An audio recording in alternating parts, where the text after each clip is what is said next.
Alright guys, what's up?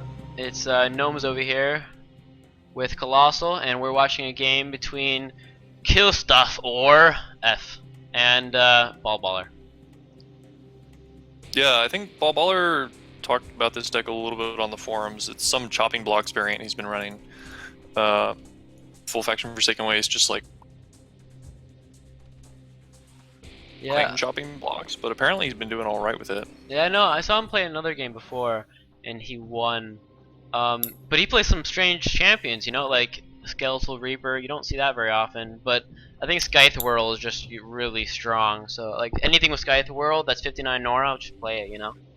Yeah, I think Reaper, there was a recent change to Scythe World that made it cooldown 3 as opposed to cooldown 1, but then locked to a 3 space range. Exactly. Which means that Reaper went down in cost and got like a better ranged option, because normally he was just Scythe Whirling for range 1. But he's looking pretty solid now. I mean, that's not like a, I don't know if that's like a top tier champ, but you're getting like 50 HP, 60 Nora, and some alright damage output. Yep. Especially for skeletons, if you could like boost them a little bit, wouldn't be even better. Also siphoning aura, so you can actually like, you know, gain some HP back. Yeah, I feel like siphoning aura is mostly good as being like a loss of life damaging aura 1.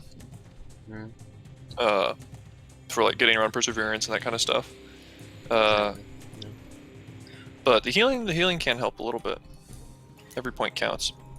And he's just like playing sort of standoffish, which makes sense. Does it versus underdepths? I guess with underdepths you want them to come to you, right?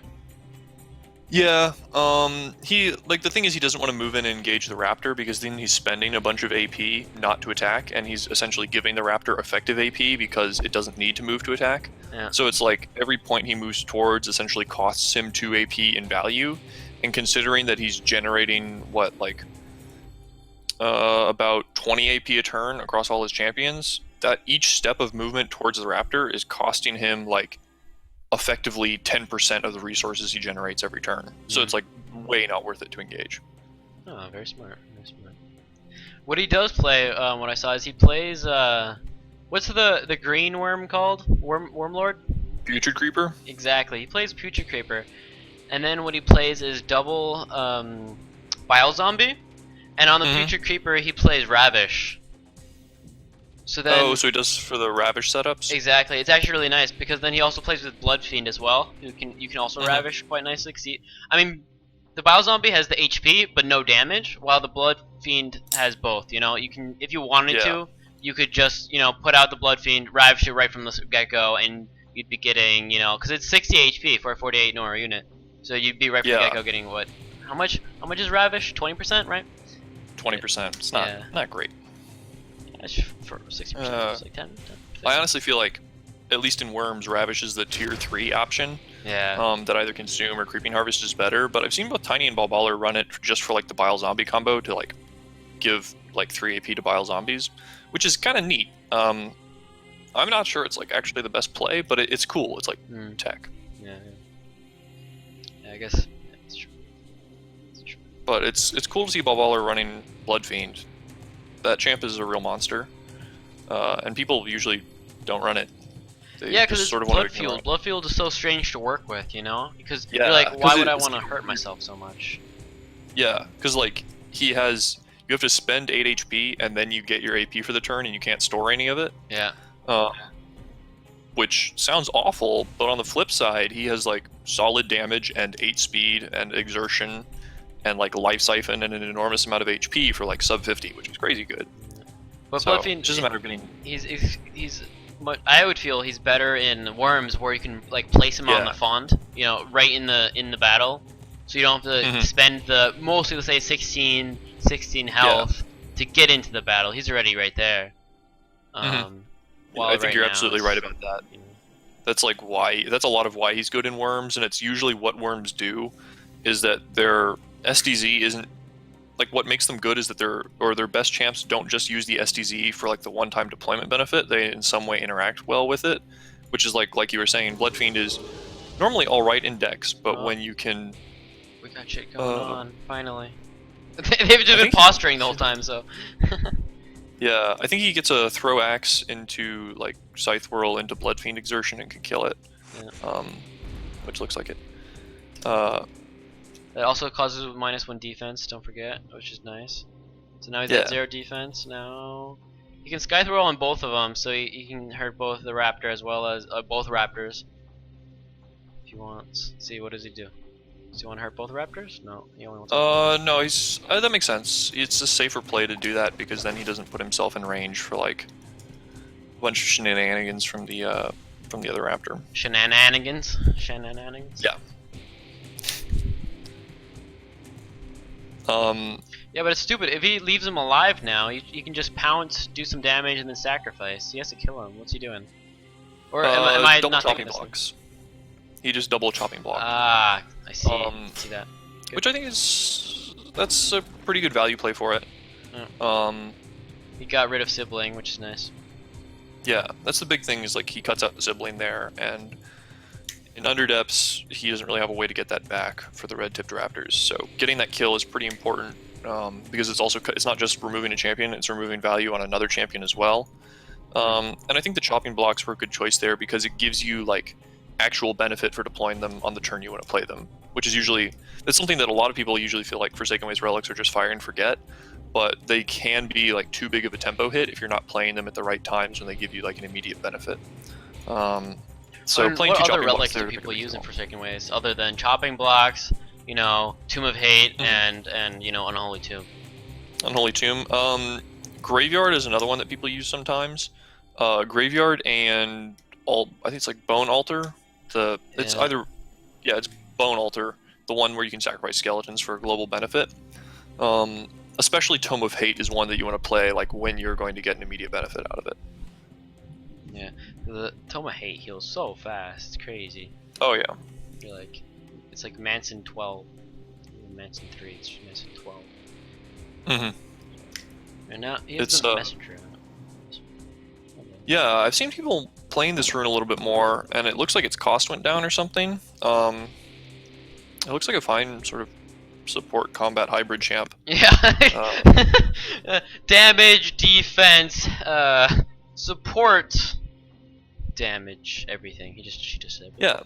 Well, it's like initiative, life siphon, and drive, and like 1 to 3 range and all right damage mean that it can hit things sometimes, and it's all right at staying alive, and then it has drive for support stuff. And it's attack magic, which is just always nice against any Forsaken Way stuff because you're afraid of ghosts. Yeah. Attack magic is usually pretty good. It's sometimes bad against Skithier Forest, but often pretty solid. Yeah. I feel like there's a lot of alt damage out there right now. Like we mentioned earlier to each other that resistance to physical on Warog was really good, and sort of any champ that has that is pretty strong. Yeah. But some factions have plenty of ways around that. Like if you look what's actually on the field, Kill Stuff doesn't have a single physical champion on the board right now, even including, and he's like all melee. Even though, fun fact, Pounce is not actually, he doesn't do fire damage when you pounce, he does physical damage, I'm pretty sure. Which is yeah, because it's not key to the champion's basic attack. Yeah, Pounce is a really wanky ability, I'm not gonna lie. Because like, it bypasses so many things that you're just like, what? Like, it bypasses Nankando, it bypasses not resistances, but I don't know, it's weird. Yeah. That's the thing is, like, I think it bypasses no can do, but it can still be blocked. Yeah. I'm not sure, but it's like it's not. If you read the text carefully, it's not even an attack really. Like it's on the attack chain, but it doesn't make attacks against adjacent champions. It just deals damage equal to your damage. Exactly. Yeah. Kind of just yeah, it's weird. It's weird. It's kind of like a loss of life attack to all people that are around you once you've jumped there. Yeah, a little bit like that. Alright, what's he did? He drived both of his champions. Who's he gonna look to kill? Maybe the Reaper?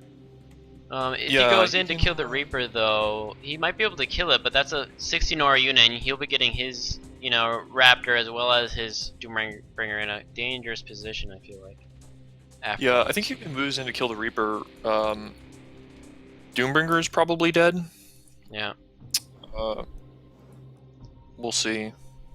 I mean, he has bounce, so he'll be a little bit protected, but still. Yeah. Well, I figure he would use pounce to get in there. If he pounces in and attacks... No, bounce. I mean, bounce. I mean, the Doombringer has bounce afterwards. Yeah. And he'd probably bounce Bloodfiend. Oh, that was nice. He got the the vulnerable fire from the Purifier. Oh, but I think it was just what we were talking about, that because Pounce doesn't deals physical damage, so you notice he dealt 15 and then 18 as opposed to 18 twice. Yeah. Should I pause or stop the video so we have 2 separate videos, or keep it going? I don't know, man. Whenever I'm recording, I just keep it going. But alright. So it's up to you. That's fine. It doesn't really matter. I just wouldn't. We just need a good game to get into real quick, so we don't like talk about nothing and don't know what to do. Yeah. Alright, so Outcast versus I like games where there's no split faction, so that's how I was gonna go. Outcast versus DNT Talk. Yeah, sure. He's kind of a low rank battle master, but let's check it out. Yeah, but DNT Talk plays a good Shattered Peaks. I've watched him a few times. Really? Yeah. I don't know if I've seen any of their games. He plays meta Shattered Peaks. Okay, that's cool. Oh, and this is the one fought Forsaken Waste map, which is apparently back. Yeah. And it looks like a bit of it's knockback. Super Champ Underdepth's plan, which is kind of a cool one, and sometimes works out, and sometimes totally doesn't. But yeah, I think, but DNT Talk is not playing his meta. I think he's playing his knockback just because he has bounce, right? Bounce, yeah, Elemental, and then Sonic Elemental, and then Whirly Quarry, all with like knockback abilities. So knockback decks in general are pretty cool, but I don't think they'll ever be like tier 1 because they just they lose to Unstoppable and have a really rough time against resistance to physical, of all things. Also, they're hard to situate. You have to be pretty smart with them. It's kind of difficult to do. Outcast is playing Underdepths. Oh yeah, that Outcast is playing because it relies on like sort of fragile HP melee champs, and you can easily set those up into like knockback traps. Not the best map for a knockback deck, though. There he goes. No obstacles, really. Gonna knock it into the spirit. Yep. And now, is he gonna be able to kill him though? No, right? He just played the Doombringer, so he doesn't have any Nora for a spell, I'm guessing. Yeah, that would be my guess as well. I don't think he has a real solution to that one. He can like attack the Sonic Elemental. Oh, I didn't even see the top right. There's a Rift Lord sitting there. I wasn't even looking at that. Oh yeah, so there is. I was wondering where that Rift Spirit came from. Exactly, me too. I was like, oh, I thought it was dead already, but no, it's right there. Yeah. Running Oblivion Shield Dictate, which is I think a pretty solid combo. There's been a lot of Dictate going around in like makes him a little harder to kill. Yeah. In these like Mega Champ decks where you give Dictate and then Pilgrimage, because then Dictate you get regen off of it because you're because you're hitting. So you put the furry hat on your champion and then you give it Pilgrimage. So then not only does he get the damage from giving just normal damage, but then he also gets the regen from Dictate. That's actually really cool. Yeah. I didn't think about that. Whoa, wow, that was a lot of damage. Bladed the Snake and yeah. And Deep Wounds, just that stuff. 50 damage. What was that? 50 something damage? 50 odd damage? Let me check. 53 damage. Yeah, Nice. 53 damage. That's pretty solid. Oh, and he's going in on the Doombringer and ignoring Whirling Quarry. Quarry can't reach the font, so it's not a problem. And Manic doing work. And he's probably going to be hoping, like when you run Soul Thirster, you're hoping to make a super Soul Thirster. You can see he has Brain Eater on there and everything. Yeah. And if those get going, they can be hilarious and really fun. But against Shattered Peaks, it was not bad. Sonic Roar. Oh yeah, Sonic Roar's really good in this situation. Yeah, it was good. Good move. And there's your vertical push. Exactly. Which I was mentioning that he could use that against the Soul Thirster. I don't know if he runs a second one. I don't think Shattered Peaks usually does. Yeah, but he has 2 turns now to kill it. Because I mean, he has this turn, and then he has next turn as well. But the thing is, he got rid of the Blade of the Snake, which is nice, but he's gonna come back, It's like it wasn't. Why is he not using the Rift Lord? I think he forgot about him as well or something. Because he. Yeah, he just left attacks on the table with that guy. Did he forget about him? Maybe. Like he's there. That's sort of unfortunate. That's also a very important unit It's like a valuable unit about which to forget. Yeah. Should I message him, or do you want to message him? Be like, hey, Yeah, yo, don't forget you got a Rippler. Send him a message. Be like.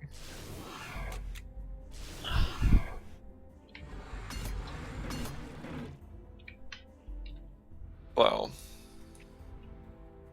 Is that an I or a 1? No. That's probably an I. Don't have any other numbers in his name. But yeah, you're right that vertical push, the Grundlewolf Alpha, is just going to be coming back down. Which is always sort of the problem with vertical push, is that it's really good if you can kill a champion or to reset a champion if it has a lot of value on it. Yeah. But that your opponent gets like a raw turn with it after you vertical push them. Oh, there. Yeah, I messaged him. Yeah. Okay. That's probably for the best. I wonder if he did actually forget him. That'll be really funny. Thing is though, he got rid of the Blade of the Snake, which is so you vertical foot push for 55 Nora. You get rid of the Blade of the Snake, which is 30 Nora, I think. So I mean, It's like something like that. it's not bad. Okay. Yeah. It's not a terrible value proposition. And the important thing is that it lets him more safely clean up opposing champions. It lets him more safely clean up opposing champions and solidify his front. While his... What reduced the damage there? Armor. Oh, nothing. It was just a different attack. But he wasted a bunch of AP there. That was unfortunate. No point in doing that.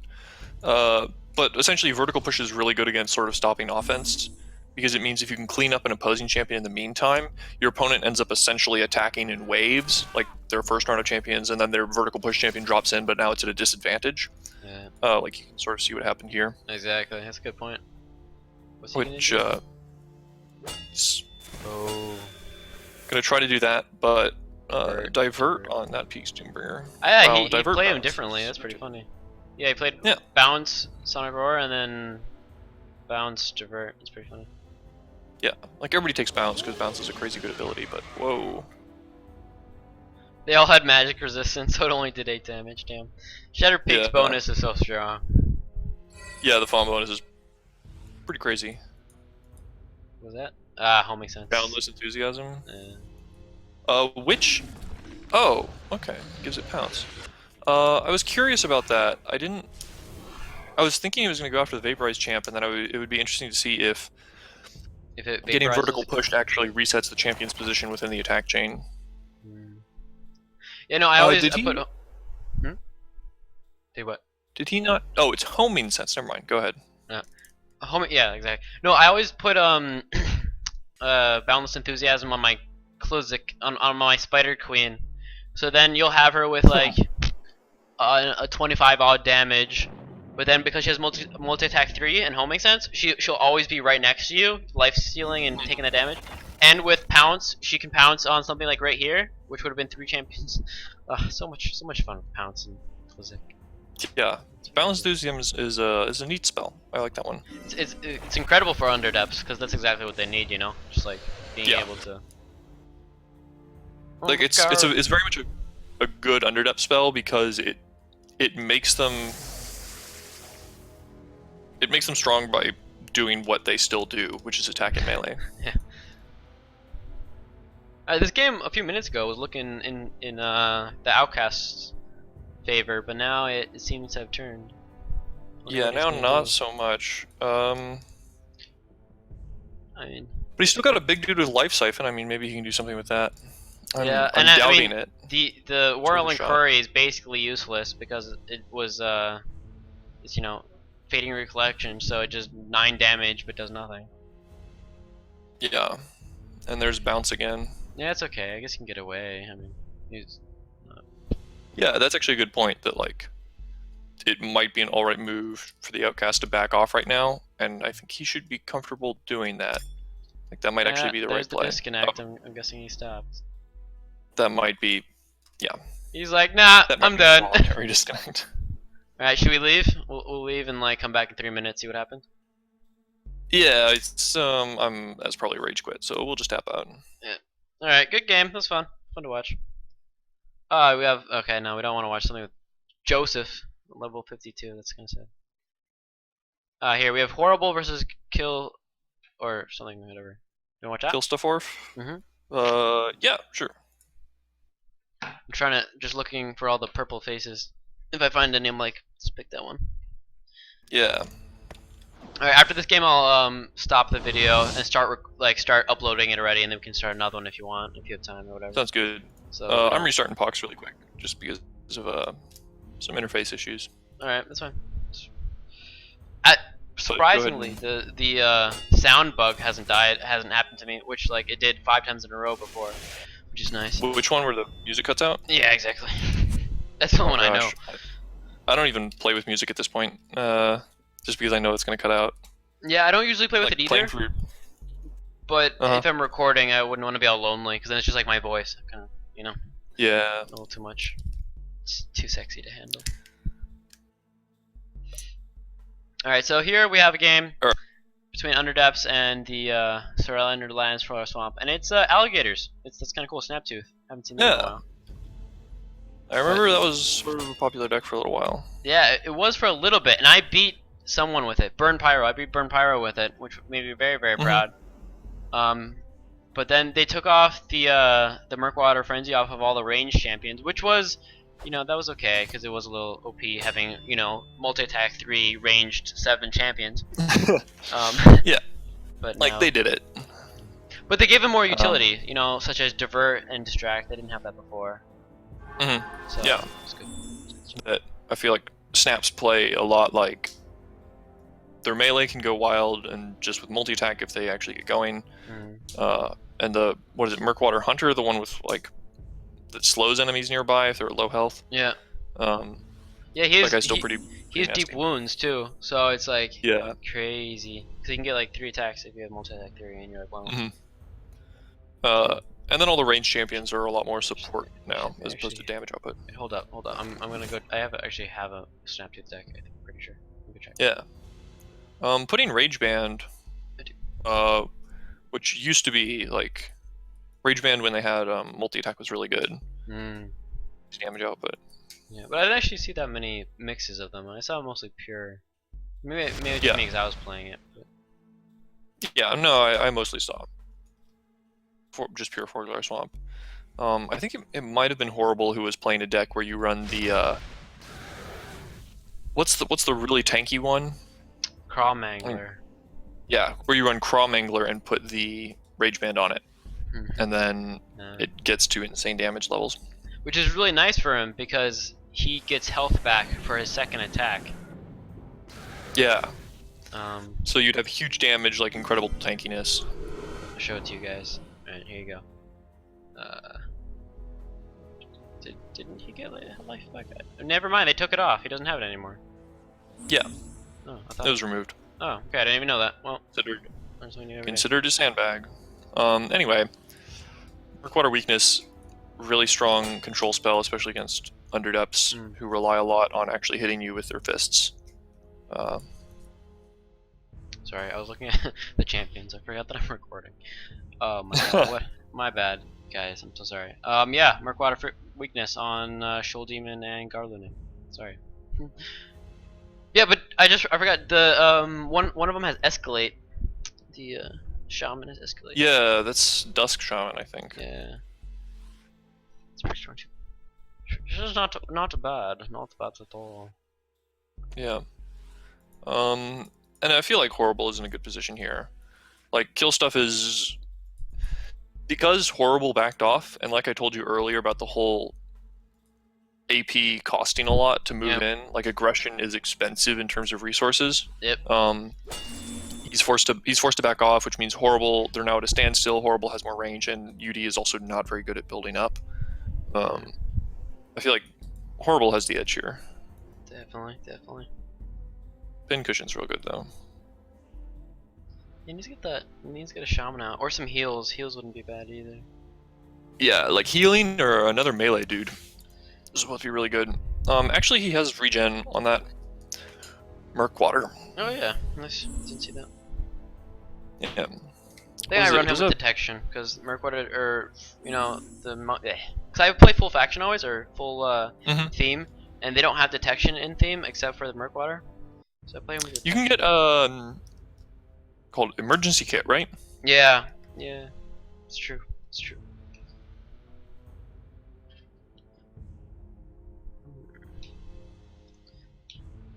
Yeah, I feel like Horrible's next play is probably gonna be like Craw Mangler or something. See now, this is now we joined a game where we're gonna have to for the next like, say 5 minutes chat and not know what to say because they're not gonna do anything because they're just gonna look at each other.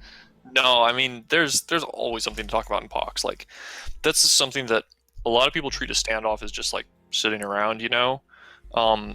But most people don't realize that like every move you make in a standoff is either going to be good or bad for something, and it's not just a wash. Yeah. Like we can see Horrible spreading out a little bit, which is the right thing to be doing to sort of move his range units apart, because then you have better coverage, and if anything moves to engage one of them, the other two can attack it. Also, you're less vulnerable to AoE.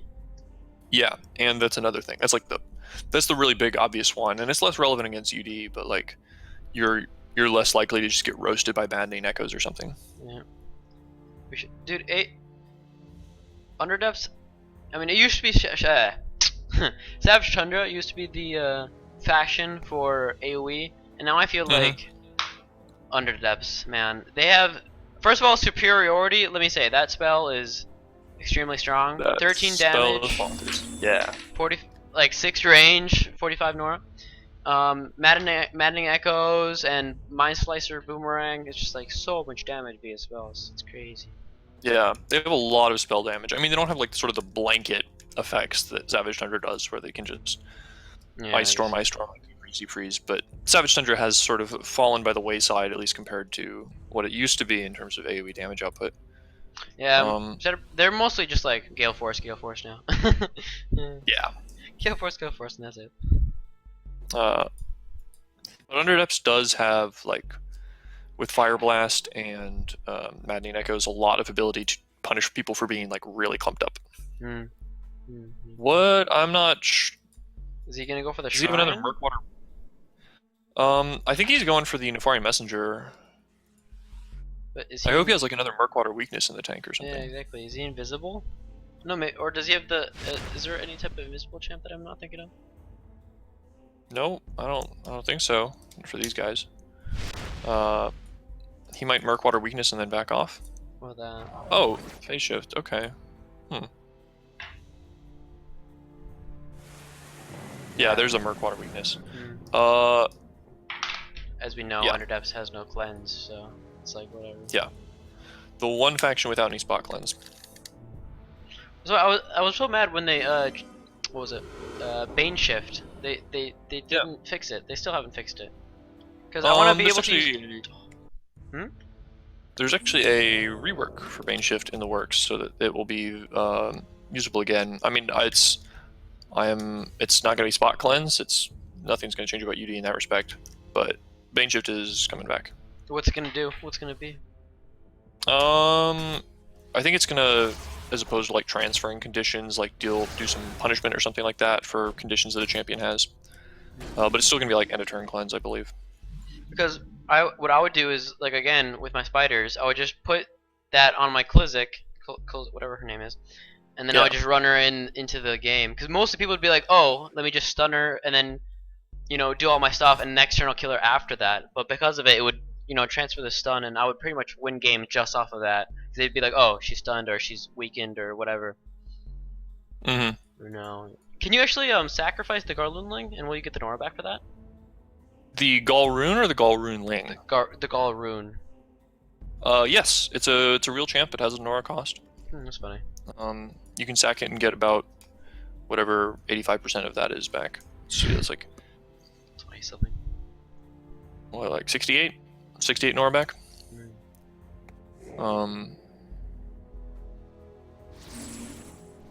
Also, the Corrupted Cultist is coming out, which is also really funny because he was so like bad back in the day as well. Yeah, well, I don't know. I mean, he hasn't changed all that much, honestly. I think he's always been like a pretty solid champion for what he does, but people just don't run him. No, I wonder if he has any...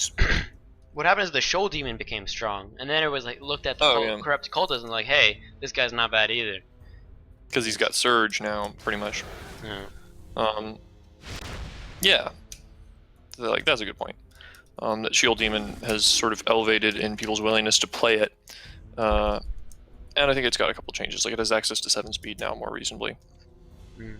I wonder if he's running any split for second waste stuff to proc that ally, or if it's just there's got to be one of them.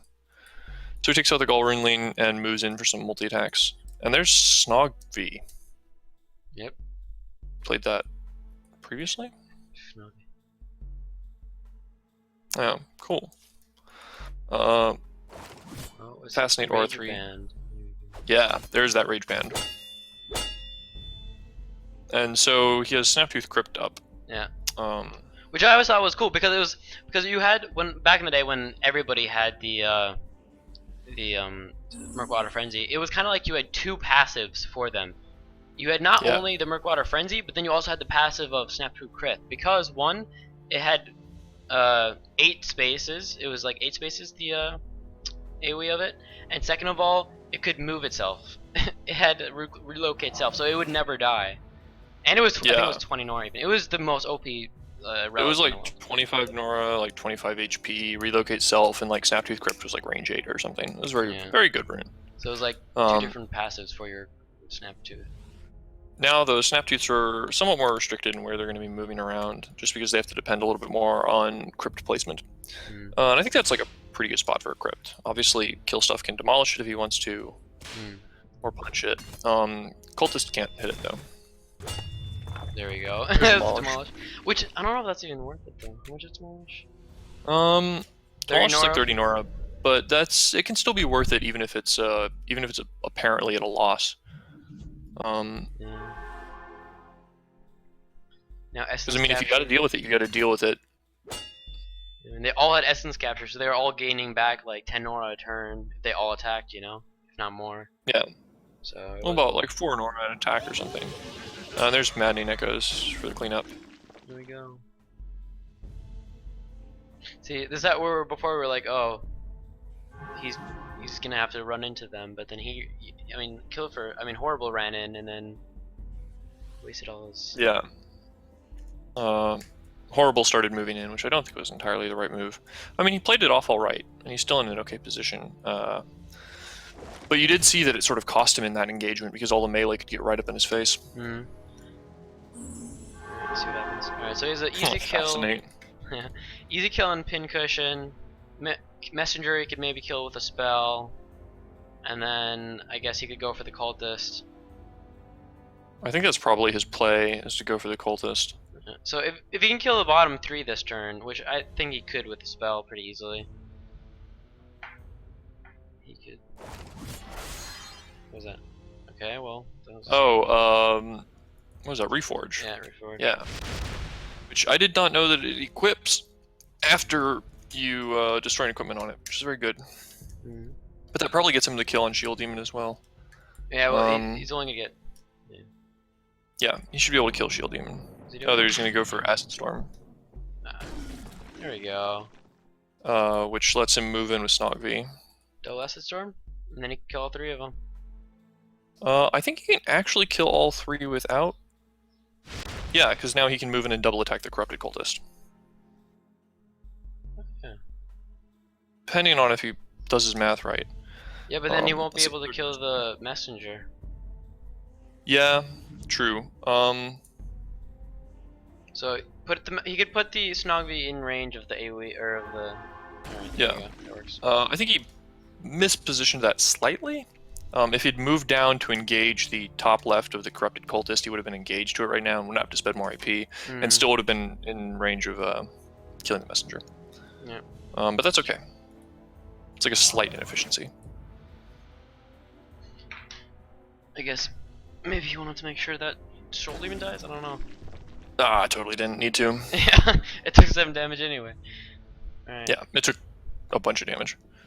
Yeah, that was a nice play though. It was a big change of winds of, I don't know what you call it. Change of tides. Yeah, change in momentum. Spent his resources well for that. And there's Rhett. Yeah. If he gets all the Nora. Yeah, and I think the big thing is like getting globes. Like people sort of underrate how valuable globes are, but pretty much each globe you get is on average about the Nice, he's still gonna tap out. Each globe you get is on average about the value of a Nora font for a turn. Yeah, that's why you always see Tiny Dragon going for Nora globes hardcore. Oh yeah, Tiny really loves Nora globes. Alright guys, that's gonna be it for this game, or for this video. We'll make another one in a sec maybe, but I'm gonna pause this, or stop this one, so see you guys! Yeah, see ya.